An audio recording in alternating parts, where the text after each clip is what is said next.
Welcome back to the Writing While Black podcast. I am your co-host, Angela, and we're also here with Ayoka B. And today we are going to be talking about our favorite authors that we think are notable, and also authors and books that we found to be paradigm shifting. So settle in and let's go. Let go. All right. So we've been having a little bit of a back and forth, Ayoka, about it. And you were like, oh, you mean paradigm shifting for you? Because you were like, what do you mean by paradigm shifting? And to me, favorite is for you too. Like, there's not like some universally favorite authors, but I don't know if we want to volley back and forth. Like I could say somebody and then you could say somebody, or let's go with that. That's fine. Okay. That's fine. Okay. So relatively young, there were two, I think early on, I read Gloria Naylor, and I read, I can't remember the book. It was a love story, and it was, I'll have to look it up while you're talking. It was Mama Day. Oh, I was about to say, how old were you when you were reading that? Because I wasn't thinking Mama Day. I was, okay. Go ahead. In college, I read Mama Day, okay. But that book just kind of like blew my mind because of the metaphysical aspects. I really, really enjoyed that. And for a long time, that was my favorite book. Before that, like as a young person, I read a lot. I think that when I got into reading adult books, it was primarily romance. My mom had a lot of romance on the shelf. And so I just devoured romance until I got tired of, if I have to read another story about her long flowing blonde hair and her blue, I'm like, can't I find I got tired of reading about white folks. So I stopped reading that. And then I came across, so that was like the metaphysical aspect, that it was Black love. And that was just like, whoa, to me. Have you read Mama Day? I have not. I know that I read something by her, but I cannot. I think The Women of Brewster Place is by her. That's the one I was thinking of when you said you were young and reading. That's why I was like, wait a minute, how young were you? Because this is the thing. I grew up in a 2-bedroom apartment with my mom, and we had this little nook. So there were 2 doors. There was a back door that came through the kitchen, which was weird now I think about it. And then there was the front door that came into the living room. But when you came in the front door, it was this little teeny alcove, like we can't even call it a foyer. But my mother put some shelves in there, and that was like our little library. So most of I want to say most of my books were in there, and I guess some of hers. Because I guess I don't really know. Some might have been in her room. I don't know. I know I had books in my room. However, I remember that I would sneak books off of there, books of hers. That's the first time I read The Bluest Eye. I was like 12, and I did not need to be reading that book. So that's why I asked how old you were, because I know I read another one I saw was Simone de Beauvoir. She's not Black, but that was in the feminist sexual awakening or whatever. Yeah, I didn't need to be looking at that either, but But I read some racy books on my mother's shelf, which, she wasn't really monitoring. But it didn't cause me to like run out and be like, I'm gonna have sex. Right. So it was just like a way for me to start processing, sex and my sexuality. And so I felt like it was kind of harmless. I do remember, this is not a book, but I do remember seeing the play For Colored Girls Who Consider Suicide When the Rainbow Is Enough. Yeah. When I was young, like maybe it seemed like I saw it like 2 or 3 years in a row. It must have come through Detroit. I don't even know what was going on. But the scene where the child gets thrown out of the window. that was just so, I don't know if it was like I shouldn't have seen it, but I mean, it was so impactful to me and so I'm sad. sure. And so, yeah.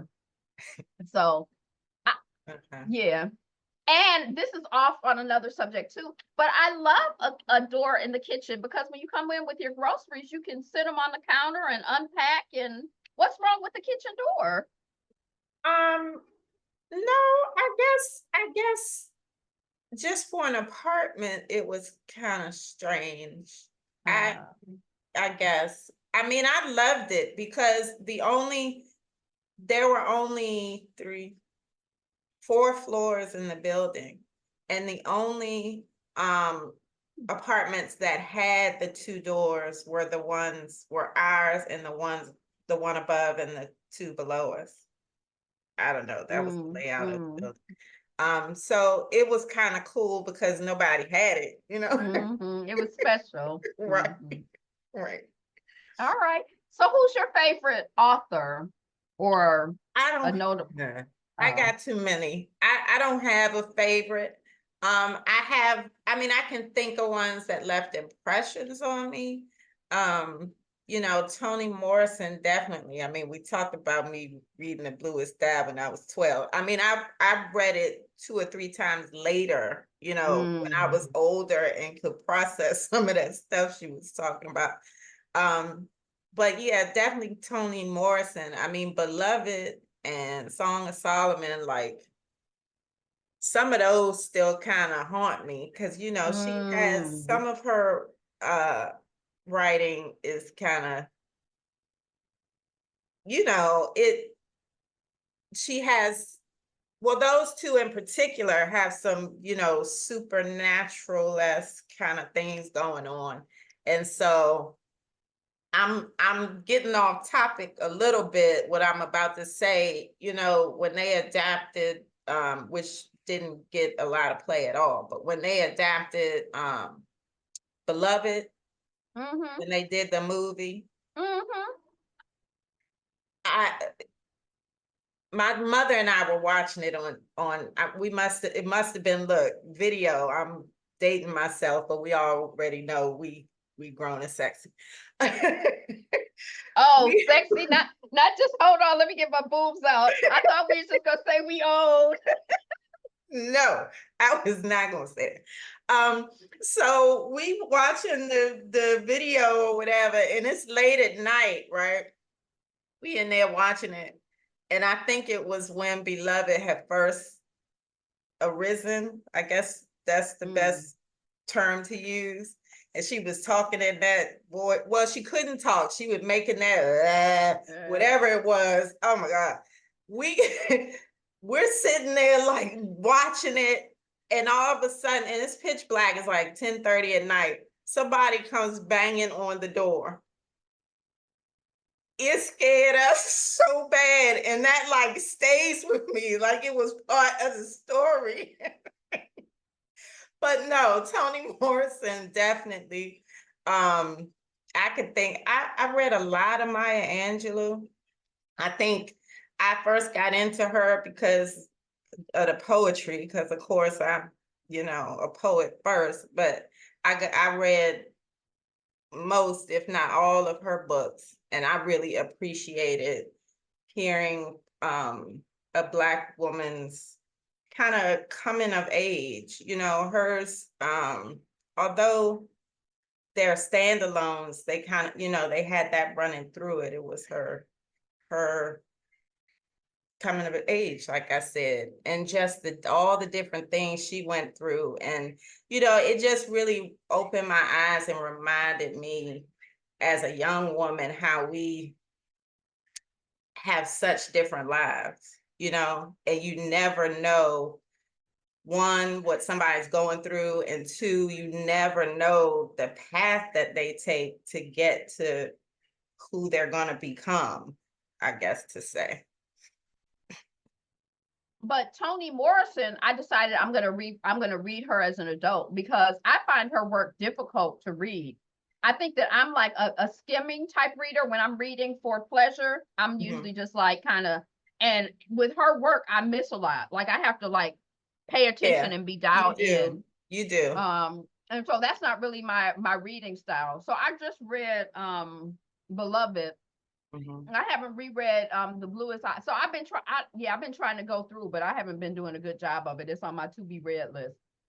And but I do love, like, when I hear her in interviews, when I see her in interviews, she has a certain clarity about, about our blackness that I really enjoy. She's an ancestor now, but I really enjoyed that. And also, now that I'm writing, her being an editor is really intriguing to me. And I feel like that probably had a big impact on her writing and on her storytelling and what stories she chose to tell, because she spent so much time as an editor. So it's sort of like you consume, and she had to, like, it's like it had to come out, or maybe it didn't have to come out. But I just think it's interesting that it came out.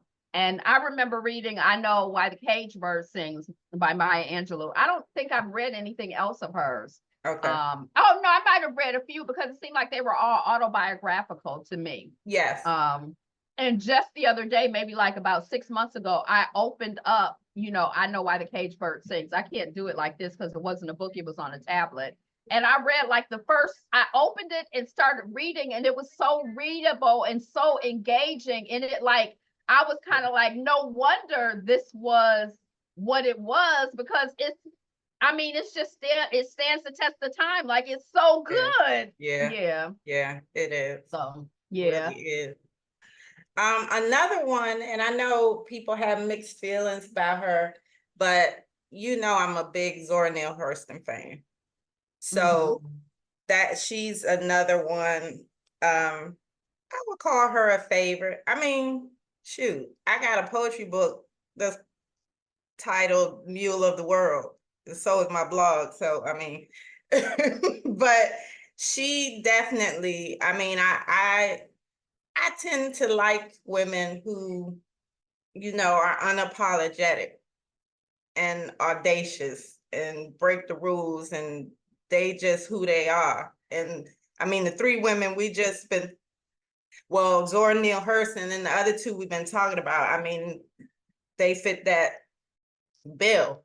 And I guess those are types of women that, I'm drawn to, at least the ones that what's the word I'm looking for? They were paradigm shifting for me, but that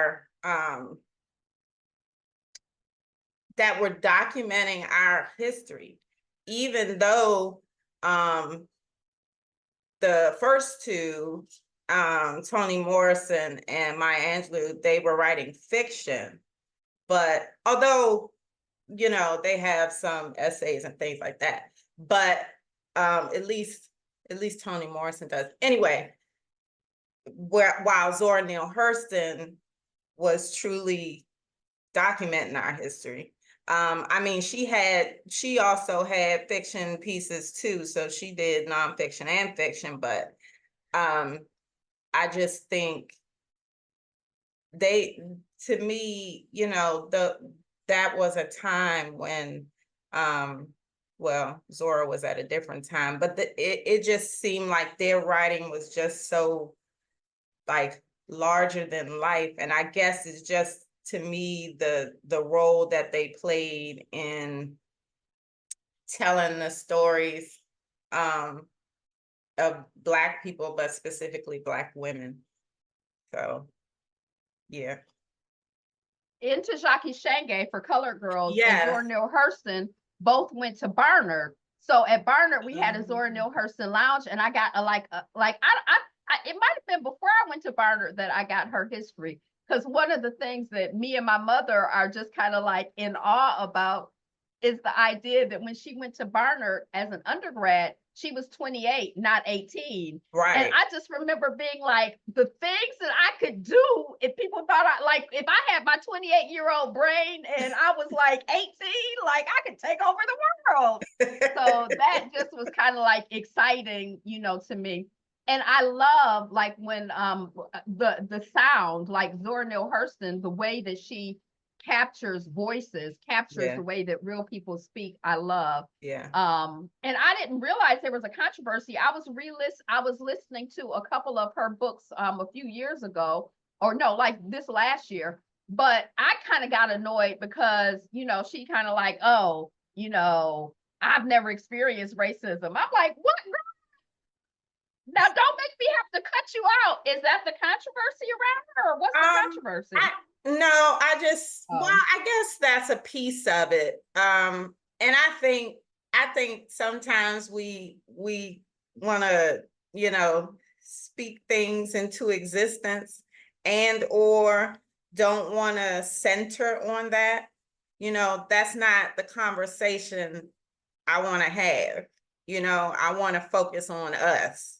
I want to focus on Black people and our importance and our history and making sure it's here for future generations. So I think that was more her thing, because even in some of her other stuff, she talks about the difference between when she's talking about, I can't even remember which book this is, but I can remember her talking about race men, mostly it was men, race men.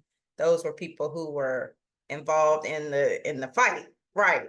And then you had, you know, uh niggas that just was about drinking and playing cards and shooting people, and then you had, regular hardworking folk, which to her, that's where she came from. That's who she was. But she was afforded these opportunities that she was like, I'm gonna go ahead and leverage this and take advantage of it so I can, do some things that I think are needed and make sure I'm the one capturing our story versus, what you can read out here about us. controlling our narrative. Yes, Mhm. exactly. Now she had I like that she was part of like a writer's crew, like, that she had, and like, because I'm part of a writer's crew. I feel we build. But I love that aspect. And then the fact that she was from an all Black town was just kind of like, Yeah, that's when I kind of started studying about that. But yeah, I read some book, it was like off to the side, but she was one of the artists featured, and it was kind of focusing on Black artists who had, from her day, who had patrons, so people who would provide financial support to them. And mhm, and they were primarily white women, according to the book that right. I read like 20 years ago. But like the tension and the politicking and the negotiation that you have to do. And so that did make me wonder if some of the things she said were just like, politics. Like, she don't want to cut off this money, so she like, oh, blah blah blah blah blah blah blah. I got, Yeah, white people are good to me. So, yeah, and I how think, controlling those white, like they were like, she'd have to account even for, if she needed sanitary napkins, like to the penny. Like, they were just so controlling and so in the mix mhm. of, what's going on. I mean, I know in her, I want to say her autobiography, Dust in the Tracks, she does talk about that, but I mean, unless she was, just talking shit, she was just like, listen, I'm gonna take this money, but I'm gonna write what I'm gonna write. And, if they get mad, I mean, I might get cut off and have to find somebody else to fund my research, but this is not gonna change, what I'm talking about and what I'm writing. So, I mean, you know, to this day, when people do research or, you know, it's the same thing, ain't it? I mean, let's be real. So yeah, those were those are some of my favorites. But I mean, moving forward, because I guess I got favorites in different time periods. One of the people that you wrote in a note to me, J. California Cooper. Listen, I don't think my godmother introduced me to her work. And before that, I had never heard of her. And I don't know if it's because she wrote short stories and people, are more paying attention to novels or what, or, big, significant nonfiction work or whatever. But her way of writing just, man, it's like make you feel warm and just cared for. And I just remember a lot of laughter and just feel good, and even not ignoring like the plight of Black people, or even just working people, and money issues, or just regular issues, family dynamics or whatever. But she always, to me, made it feel it was real, but it left you with a full positive feeling, where everybody doesn't do that. A lot of people don't do that, and so I think I've read every collection that she has. Now when I started thinking about her, I was like, oh, I gotta go through my boxes and pull out my books, because I know that I have a lot of her books and I want to read it again. That's how much I loved her. Yeah. I don't know how. Oh, one of my cousins introduced me to her. And that was during the day when she was reading like Waiting to Exhale. Like she was into a lot of Black, romance, contemporary romance. And I was kind of like, oh, I'll read it. Like I wasn't really expecting anything. And I was just like, when I read J. California Cooper, I read it out loud. I've only read the short story collections, but she does have a novel that my husband got me because he knows that I love J. California Cooper. But when I started reading the introduction, I got turned off and I never read it because, I'm not like a love is love person. And so I got turned. It's kind of like Nina Simone. For me, I love Nina Simone.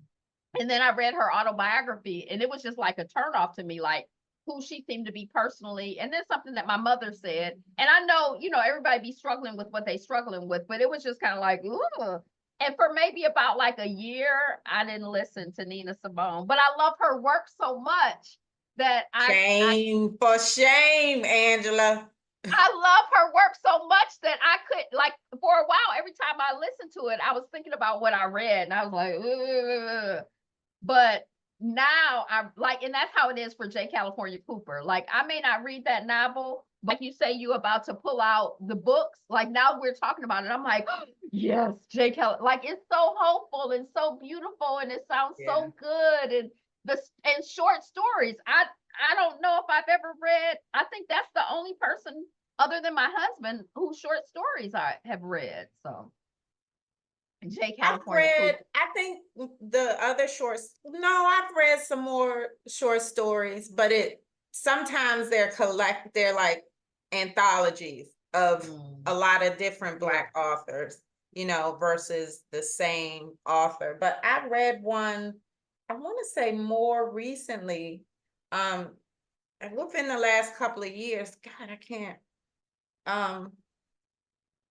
The world, I'm gonna have to look it up, but I wanted to intentionally read more male authors. And he was, I can't remember, he's African. I can't remember what country he was from. And it's called The World. The World Set Afire? No, it's like the world doesn't owe us, or the world doesn't care. Something along those lines. I gotta look it up. Because that's gonna bother me. But I read that in the last couple of years. Yeah, see, once we get off here, I'm be tearing open boxes. Y'all is gonna be like, what happened in here? Because I know I'm gonna be tearing open boxes, like getting Books my books. flying. Right, right. Books, that I've kept them in there because I'm like, I've already read those. I don't need to have them out just yet until I get my bookshelves installed. But that ain't happening until David gets back, so I don't know.